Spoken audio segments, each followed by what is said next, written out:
வணக்கம் நம்பிக்கை. Why What How series மூலமா நம்ம சுத்தி நடக்கிற பல நிகழ்வுகள்ல இருக்கக்கூடிய அடிப்படை அறிவியல் பத்தி நிறைய விஷயங்களை தெரிஞ்சுட்டு வரோம். அந்த வகையில இன்றைக்கும் தெரிஞ்சுக்கலாம்.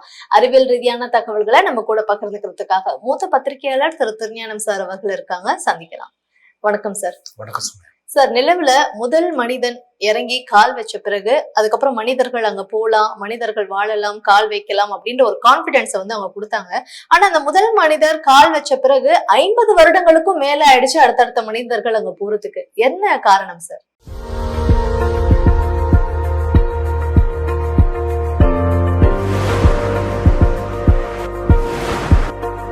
மிக முக்கியமான கேள்வி.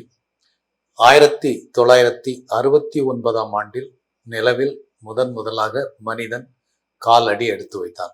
நீல் ஆம்ஸ்ட்ராங் சென்று வந்தது அப்பல்லோ 11 மிஷன். கடைசியாக நிலவுக்கு சென்று வந்தது அப்பல்லோ 17 மிஷன் 1972ஆம் ஆண்டு. அதற்கு பிறகு கிட்டத்தட்ட 50 ஆண்டுகளுக்கும் மேலாகிவிட்டது நிலவுக்கு மனிதர்கள் செல்லவில்லை. ஏன் இந்த மிகப்பெரிய இடைவெளி அப்படின்னு கேட்டா ஒரு காரணத்தை சொல்லிவிட முடியாது. பல்வேறு காரணங்கள், மிக முக்கியமான காரணங்கள் பார்த்துட்டா ஜியோ பொலிட்டிக்கல் ரீசன்ஸ், பட்ஜெட், அடுத்து ப்ரையாரிட்டி ஆஃப் ரிசர்ச், இதில் ஏற்பட்ட மாற்றம். ஸோ ஒன்றா பார்க்கலாம். ஜியோ பொலிட்டிக்கல் ரீசன்ஸ் சொன்னால் அந்த காலகட்டத்தில் 1960s விண்வெளி ஆராய்ச்சியில் ஒரு மிகப்பெரிய போட்டி இருந்தது. கோல்டு வார் சீசன் எல்லாருக்கும் தெரியும். ரஷ்யாவா அமெரிக்காவா அப்படிங்கிற கேள்வி உலகின் மிகப்பெரிய வல்லரசுகளுக்கு இடையிலான போட்டி ஸ்பேஸ் ரிசர்ச்ல இருந்தது. யார் முதலில் விண்ணுக்கு செல்வது, யார் முதலில் நிலவை தொடுவது. அந்த போட்டியில முதலில் வெற்றி பெற்றது சோவியத் ரஷ்யா. 1961 முதல் மனிதன் விண்ணுக்கு அனுப்பப்பட்டான், யூரி ககாரின். முதல் மனிதனை ரஷ்யா விண்ணுக்கு அனுப்பியதும் அமெரிக்காவுக்கு ஒரு மிகப்பெரிய கோபம், போட்டி. ஸோ முதல் மனிதனை நிலவுக்கு அனுப்புவதில் நாங்கள் வெற்றி பெறுவோம் அப்படின்னு ஒரு வெறியோடு வேலை செஞ்சாங்க. அதுக்கான பெரிய பட்ஜெட் ஒதுக்குனாங்க. அதன் தொடர்ச்சி தான் 1969 நீல் ஆம்ஸ்ட்ராங் நிலவில் காலடி எடுத்து வைத்தார். 1972 அப்பல்லோ 17 மிஷனோட நிலவில் மனிதர்கள் தரையிறங்குவது முடிவுக்கு வந்தது. ஏன்னா அந்த ஜியோ பொலிட்டிக்கல் போட்டி ஒரு முடிவுக்கு வந்து விட்டது. யார் முதலில் விண்வெளிக்கு செல்வது என்பதில் ரஷ்யர்கள் முதலில் வெற்றி பெற்றார்கள். யார் முதலில் நிலவை தொடுவது என்பதில் அமெரிக்கர்கள் வெற்றி பெற்றார்கள். அதுக்கப்புறம் அந்த பொதுவாக அந்த கோல்டு வாரை படிப்படியாக தணிந்து விட்டது. ஸோ அடுத்து மிகப்பெரிய பட்ஜெட், அடுத்து விண்வெளித்துறைக்கு மிகப்பெரிய பட்ஜெட் ஒதுக்குவது என்பதில் ஒரு தயக்கம் உருவாச்சு. அந்த காலகட்டத்திலேயே பல பில்லியன் டாலரை வாரி இறைப்பதை அமெரிக்கா மாற்றி கொண்டது. அதற்கிடையில் வியட்நாம் யுத்தம், உள்நாட்டு தேவைகள் என்ற வகையில் அதனுடைய பட்ஜெட் ப்ரையாரிட்டிஸ் மாறிடுச்சு. அதே போல ரிசர்ச் ப்ரையாரிட்டிஸும் மாறிச்சு. எப்படி மாறிச்சு? ஒன்று, நிலவுக்கு மனிதனை அனுப்புவதற்காக மிகப்பெரிய பட்ஜெட்டை ஒதுக்குவதற்கு பதிலாக தொலைதூர கோள்களுக்கு நிறைய ரிசர்ச் ப்ரோப்ஸ் அனுப்பலாம் அப்படின்னு முடிவு பண்ணாங்க. சூரிய மண்டலத்தின் பல்வேறு கோள்களை அருகில் சென்று ஆய்வதற்கு பல்வேறு ஆராய்ச்சி ஸ்பேஸ் கிராஃப்ட்ஸ் அனுப்பப்பட்டன. அதே போல இன்டர்நேஷனல் ஸ்பேஸ் ஸ்டேஷன் என்ற ஒரு வித்தியாசமான முயற்சி 1998ஆம் ஆண்டில் தொடங்கப்பட்டு பல ஆண்டுகளாக கட்டுமானம். அதிலும் நாசா மிகப்பெரிய பங்காற்றுச்சு. பல்வேறு நாடுகளுடைய கூட்டு முயற்சி தான் அந்த சர்வதேச விண்வெளி நிலையம். ஸோ நிலவு பயணம் என்பது மாறி சர்வதேச விண்வெளி நிலையத்திலிருந்து தொடர் ஆய்வுகள் என்ற ஒரு கட்டம் உருவாச்சு. அதே போல நிலவுக்கு சென்று வருவதில் உள்ள பல்வேறு தொழில்நுட்பங்களில் மாற்றம். அந்த பழைய வகை ராக்கெட்ஸ், பழைய வகை ஸ்பேஸ் கிராஃப்ட்ஸ் தொடர்ந்து அவை அப்டேட் பண்ணப்படாமல் அவை காலாவதியாகிவிட்டன. அதனால தான் இந்த மிகப்பெரிய இடைவெளி. இப்பொழுது 50 ஆண்டுகளுக்கு பிறகு மீண்டும் நிலவுக்கு மனிதர்களை அனுப்பும் முயற்சியில் அமெரிக்கா திட்டங்களை வகுத்து வருகிறது. இந்த முறை சற்றே வித்தியாசமான திட்டம். முந்தைய நிலவு பயணங்கள் மனிதர்களை நிலவுக்கு அனுப்பி அங்கிருந்து சாம்பிள்ஸ் எடுத்துட்டு திரும்பி வர்றது அப்படிங்கிறதோட முடிஞ்சு போச்சு. இந்த முறை நிலவுக்கு அருகே ஸ்பேஸ் ஸ்டேஷன்ஸ் உருவாக்கி அங்கிருந்து தொலைதூர விண்வெளி ஆய்வுகளை மேற்கொள்ளும் திட்டம் இருக்குது. அந்த வகையில் தொகுத்து பார்ப்பதானால் நிலவு பயணம் வெற்றி பெற்று 50 ஆண்டுகளுக்கு பிறகு ஒரு பெரிய இடைவெளி ஏற்பட்டதற்கு பல காரணங்கள், மிக முக்கியமாக geopolitical reasons, budget and priority of research மாறியது. இவையெல்லாம் தான் காரணங்கள். ஃபைன் சார், ரொம்ப தெளிவா எங்களுக்கு புரிஞ்சுது. சார், இன்னொரு விஷயம், பரிணாம வளர்ச்சி அப்படின்ற ஒரு டேர்ம் இருக்குல்ல, அதை பத்தி கொஞ்சம் தெளிவா சொல்லுங்க சார். இந்த பரிணாம வளர்ச்சின்றது மனிதர்களோட நின்றுச்சா?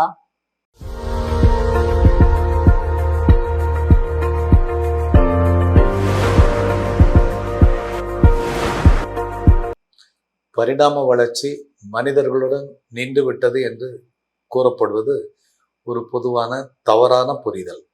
எவல்யூஷன் அல்லது பரிணாம வளர்ச்சி என்பது ஒரு குறிப்பிட்ட இலக்கை அடைந்தவுடன் நின்றுவிடக்கூடிய ஒரு நிகழ்வு அல்ல. பரிணாம வளர்ச்சி மனிதர்களுடன் நின்றுவிடவில்லை. உயிரினங்கள் தொடர்ந்து பரிணமித்து கொண்டுதான் இருக்கின்றன, மனிதர்களும் பரிணமித்து கொண்டுதான் இருக்கிறார்கள். ஆனால் பரிணாம வளர்ச்சி தற்காலிகமாக நின்றது போல ஒரு தோற்றம் இருப்பதற்கு என்ன காரணங்கள் என்று பார்க்கலாம். முதல் காரணம், மிக நீண்ட கால அளவு, வெரி லாங் டைம் ஸ்கேல். பரிணாம வளர்ச்சியில் பண்பு ரீதியான மாற்றங்கள் தெரிவதற்கு மில்லியன் கணக்கான ஆண்டுகள் தேவை. இந்த பூமியில் மனிதர்கள் எவால்வ் ஆகி கிட்டத்தட்ட 2 லட்சம் ஆண்டுகள் தான் ஆகியிருக்கின்றன. இந்த வளர்ச்சியில் பண்பு ரீதியான மாற்றங்கள் தெரிவதற்கு இன்னும் பல தலைமுறைகள் தேவைப்படலாம். மனிதர்கள் தங்கள் அறிவின் மூலமாகவும் தொழில்நுட்பம் மூலமாகவும் சுற்றுச்சூழலை மாற்றி அமைத்து கொண்டே வருகிறார்கள். வேளாண்மை ஆராய்ச்சி மூலமாக பஞ்சம் தவிர்க்கப்பட்டது. தடுப்பூசிகள் மற்றும் நோய்கள் ஆராய்ச்சி மூலமாக நோய்கள் குறைக்கப்பட்டன. மனிதர்கள் பாதுகாப்பான கட்டடங்களை உருவாக்கி கொண்டுள்ளனர். எனவே சர்வைவல் ஆஃப் த ஃபிட்டஸ்ட், தக்கன பிழைத்தல் என்ற சர்வைவல் அழுத்தம் குறைந்திருக்கிறது. எனினும் பரிணாம வளர்ச்சி தொடர்வதால் இன்னும் பல்லாயிரம் ஆண்டுகளுக்கு பிறகு மனிதர்களின் வடிவம் மாறலாம். மூளை தரவு செயலாக்கத்திறன் மிக அதிகமாகி உடல் அளவு குறையலாம். மனிதன் பரிணாமத்தின் இறுதி வடிவம் என்ற கருத்து தவறானது. லட்சக்கணக்கான ஆண்டுகளுக்கு பின் பண்பு ரீதியான மாற்றங்களுடன் இந்த பரிணாம வளர்ச்சி தொடரும். பரிணாம வளர்ச்சி பத்தி ரொம்ப தெளிவா எக்ஸ்பிளைன் பண்ணீங்க சார். சார், அறிவியல் வளர்ச்சியும் பாத்தீங்கன்னா நாட்கள் போக போக அது வளர்ந்துட்டே இருக்கு, பெருசாயிட்டே இருக்குன்னு தான் சொல்லணும். அதுக்கு மற்றும் ஒரு உதாரணம் தான் டிரைவரே இல்லாம கார் செல்லக்கூடிய அந்த விஷயம். ஆனா டிரைவர், ஒரு மனிதர் உட்கார்ந்து காரை சிறப்பா ஓட்டும் போது, 6 அறிவு படைத்த மனிதன் காரை ஓட்டும் போதே சில தவறுகள்லாம் நேரிடுது. ஆனா மனிதரே இல்லாம ஒரு கார் தானா ஓட்டிட்டு போக முடியுது அப்படின்னும் பொழுது அது எப்படி பாசிபிள்? அந்த அறிவியல் பத்தி சொல்லுங்க.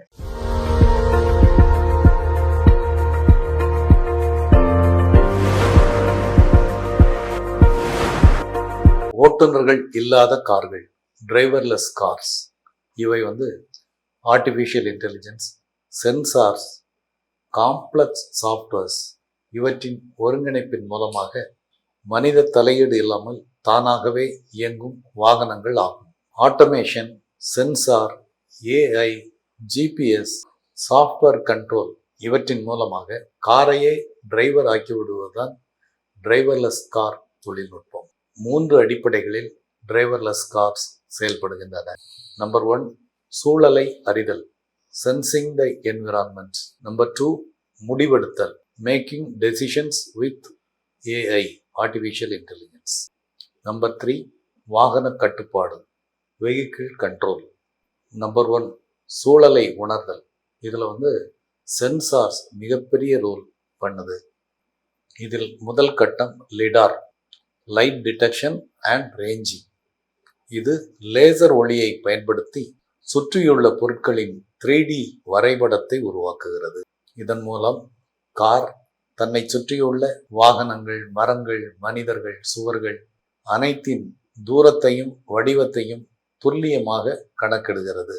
அடுத்து ரெடார் சுற்றியுள்ள வாகனங்களின் தூரத்தையும் வேகத்தையும் துல்லியமாக அளவிட உதவுகிறது. அடுத்து பவர்ஃபுல் கேமராஸ். இவை போக்குவரத்து சிக்னல்கள், சாலை அடையாளங்கள், அறிவிப்பு பலகைகள் போன்றவற்றை துல்லியமாக கணக்கிடுகின்றன. ஒரு மனிதர் தன்னை சுற்றியுள்ள வாகனங்களை, சிக்னல்களை கண்காணிப்பது போலவே இந்த கேமராக்கள் கண்காணிப்புக்கு உதவுகின்றன.